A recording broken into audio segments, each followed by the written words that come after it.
அனைவருக்கும் வணக்கம். இன்னைக்கான ஆன்மீக தகவலில் நாம் பார்க்க போகிற ரொம்ப முக்கியமான சுவாரஸ்யமான ஒரு பயனுள்ள தகவல் என்ன அப்படின்னு பார்த்தீங்கன்னா, சேலத்தில் 40 ஆண்டு காலமாக முருகன் கோவில் ஒன்று இருக்குங்க. இந்த கோவில் பார்த்தீங்கன்னா பெரிய முருகர் சிலை இருக்குது. இந்த முருகர் சிலை பார்த்தீங்கன்னா 56 அடி பிரம்மாண்ட சிலையாக இருக்கிறது.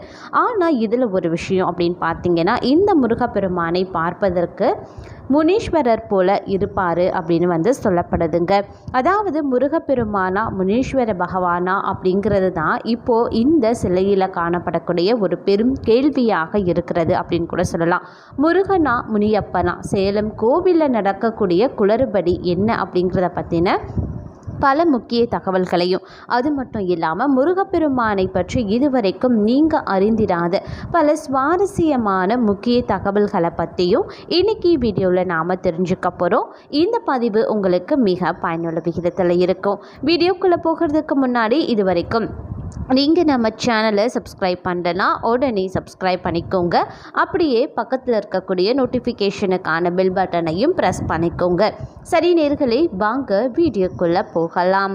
சேலம் ராஜமுருகன் கோவில் புதிதாக வடிவமைக்கப்பட்ட முருகன் சிலை பார்த்தீங்க அப்படின்னா முனீஸ்வரனை போன்று இருப்பதாக சமூக வலைத்தளங்களில் விமர்சனங்கள் எழுந்து வருதுங்க. அதாவது சேலம் மாவட்டம் தாரமங்கலம் அருகே அமைந்திருக்கிறது தான் அணைமேடு ராஜமுருகன் திருக்கோவில். இந்த திருத்தலத்தில் கடந்த 40 வருடமாக இந்த திருத்தலம் இருந்து வருகிறது. இதற்கு சுற்றுப்புற கிராமங்களில் இருந்தும் பிற மாவட்டங்களில் இருந்தும் பக்தர்கள் வருகை புரிகிறாங்க. அப்படி வரக்கூடிய பக்தர்கள் வேண்டுதல் வைத்து வழிபடுறாங்க. இந்த நிலையில் ராஜமுருகன் கோவிலில் 56 அடி உயரத்தில் முருகன் சிலை ஒன்று தற்போது பிரதிஷ்டை செய்யப்பட்டிருக்கு. அப்படிப்பட்ட பிரதிஷ்டை செய்யப்படக்கூடிய அந்த சிலையில் பார்த்தீங்கன்னா முருகனின் முக அமைப்பு, உடல் அமைப்பு சரியில்லை அப்படின்னு சமூக வலைத்தளங்களில் முருக பக்தர்கள் பல்வேறு எதிர்கருத்துக்களை தெரிவித்து வராங்க.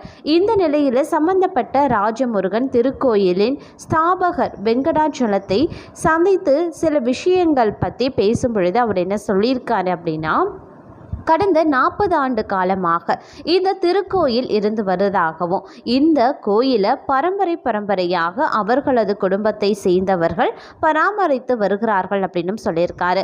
இந்த நிலையில் சமீபத்தில் சேலம் பெத்தநாயக்கன் பாளையத்தில் அமைந்திருக்கக்கூடிய முத்துமலை முருகன் கோவிலுக்கு சென்றிருந்தேன். அப்போது அங்கே இருக்கக்கூடிய முருகன் சிலையை கண்டு மிகவும் பிரமிப்படைஞ்சேன். அதே போல் ஒரு சிலை எங்களது ஆலயத்திலையும் வடிவமைக்க வேண்டும் அப்படிங்கிற எண்ணத்தில் சேலத்தை சேர்ந்த சிலை வடிவமைப்பாளர் சித்தையன் அப்படிங்கிற சபரியிடம் இந்த பொறுப்பை ஒப்படைக்கப்பட்டிருந்துச்சு. அவர் முருகன் திருவுரத்தை எப்படி கட்டப்போகிறாரு அப்படிங்கிற வரைபடம் எதுவும் என்னிடம் காட்டலை. சுமார் 6 மாத காலமாக முருகன் சிலையை வடிவமைத்தும் வந்திருக்காரு.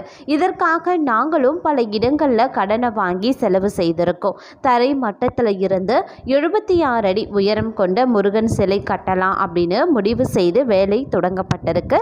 வருகின்ற 19/5/2024 அன்று கோயில் கும்பாபிஷேகம் நடைபெற இருந்த நிலையில் அன்றைய தினம் வெளியே பிரதிஷ்டை செய்யப்பட்ட முருகன் சிலையும் திறக்க திட்டமிட்டிருந்திருக்காங்க. இந்த நிலையில் முழு வேலைகளும் முடிவடைந்த நிலையில் மக்களின் பார்வைக்காக முருகனின் சிலை திறக்கப்பட்டிருக்கு. கோவிலுக்கு வந்த பக்தர்கள் சிலர் முருகன் சிலையை போட்டோ எடுத்து சமூக வலைத்தளங்களில் பதிவிட்டிருக்காங்க. இதில் பக்தர்கள் பலரும் முருகப்பெருமானினுடைய முகம், உடல் அமைப்பு சரி கிடையாது அப்படிங்கிற கருத்துக்களை தெரிவித்து வந்திருக்காங்க. இது தொடர்பாக சம்பந்தப்பட்ட சிலை வடிவமைப்பாளர் சித்தையனிடம் என்ன சொல்லியிருக்காரு, சித்தையா அப்படின்றவர் தான் இந்த சிலையை கட்டியிருக்காரு. அவர் என்ன சொல்லியிருக்காரு அப்படின்னா, இதுவரைக்கும் முருகன் சிலை எங்குமே வடிவமைத்தது கிடையாது அப்படின்னும், எனக்கு தெரிஞ்சது எல்லாமே முனீஸ்வரன் சிலை மட்டுமே, அதை தான் இதுவரைக்கும் நான் வடிவமைத்திருக்கேன். நீங்கள் தெரிந்தவர் என்ற காரணத்திற்காக தான் இதனை செய்ய ஒப்புக்கொண்டேன் அப்படின்னு சொல்லியிருக்காராம். இதனை கேட்டு அவர் பெரும் அதிர்ச்சிக்கு உள்ளாகியிருக்காங்க. சுமார் 40 லட்சத்திற்கு மேல செலவு செய்து இந்த சிலையை வடிவமைத்திருக்காங்க.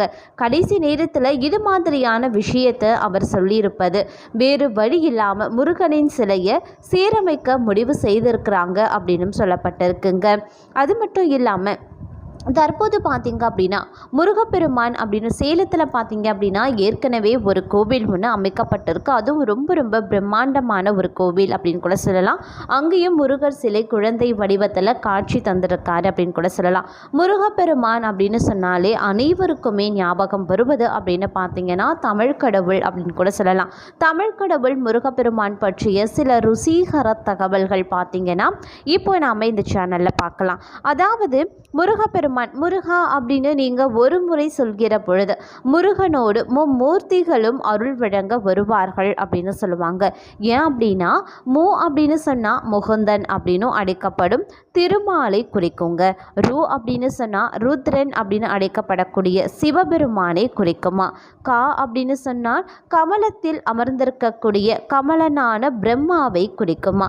மும்மூர்த்திகளுக்கும் இருக்கக்கூடிய முதல் எழுத்துக்களை இணைத்தால் முருக அப்படின்னு வர்றதுனால முருகனை கும்பிட்டால் மும்மூர்த்திகளினுடைய அருளும் முருகன் மூலமாக நமக்கு வந்து சேரும் அப்படிங்கிறது ஐதீகமாக இருக்கிறது.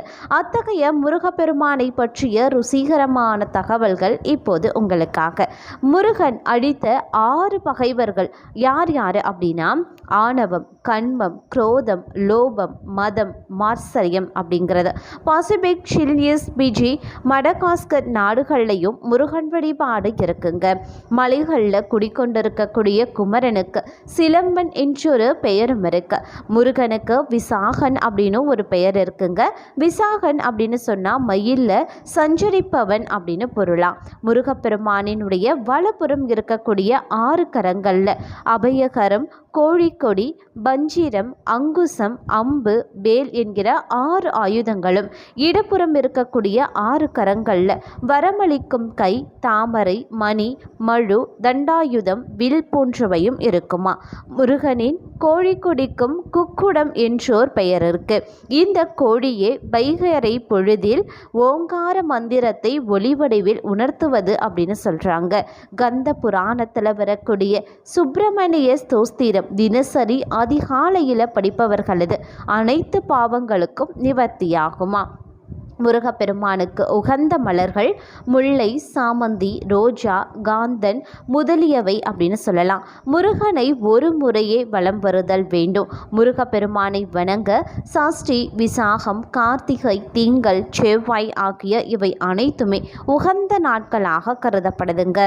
முருகப்பெருமான் கங்கையால் தாங்கப்பட்டான். இதனால் காங்கேயன் அப்படிங்கிற பெயர் பெற்றான். சரவண பொதிகையில் உதித்ததால் ஆகையால் இவருக்கு சரவண பவன் அப்படின்னும் அழைக்கப்படுறாரு.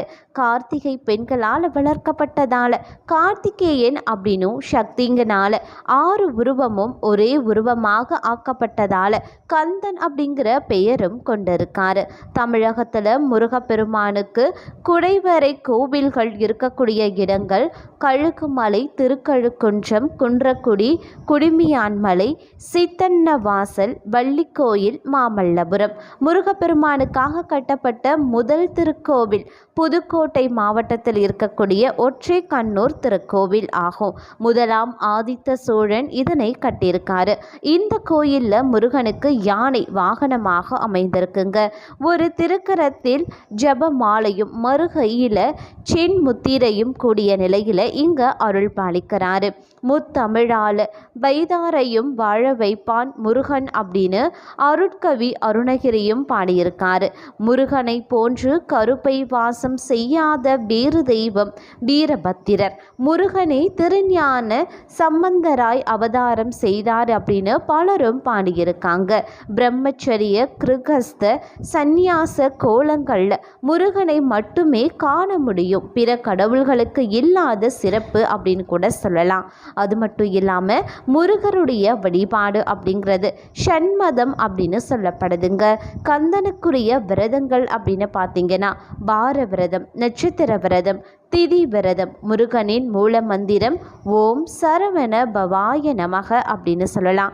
அது மட்டும் இல்லாமல் அக்னி, இந்திரன், வருணன், பிரகஸ்பதி, ஹிரண்ய கர்ப்பம் ஆகியோரின் கூட்டு கலவையே முருகன் ஆவார். முருகனின் கையில் இருக்கக்கூடிய வேல் இறைவனின் ஞானசக்தி அப்படிங்கிற பெயர் பெறும். செவ்வாய் தோஷம் உள்ளவர்கள் அதிகாலையில் குளித்து முடித்து குளித்து தூய்மையுடன் ஸ்ரீ சுப்பிரமணிய அஷ்டகம் ஓத வேண்டும். இதனால் தோஷம் விலகி நன்மை உண்டாகும். முருகன் சிறிது காலம் நான்முகனுக்கு பதில் படைப்பு தொழிலையும் செய்திருக்கிறார். இதனை உணர்த்தக்கூடிய வகையில் திண்டுக்கல்லில் இருந்து 7 மைல் தூரத்தில் இருக்கக்கூடிய சின்னாலப்பட்டியில் 4 தலையுள்ள முருகன் ஆலயம் அமைந்திருக்குங்க. முருகப்பெருமான் போர் புரிந்து அசுரர்களை அடித்த இடம் 3ஆம். அவைகளில் சூரபத்மனை வதம் செய்தது திருச்செந்தூர், தாரகாசுரனை வதம் செய்தது திருப்பரங்குன்றம். 3வது இந்த இருவரின் சகோதரரான சிங்க முகாசுரனை வதம் செய்தது போரூராகும்.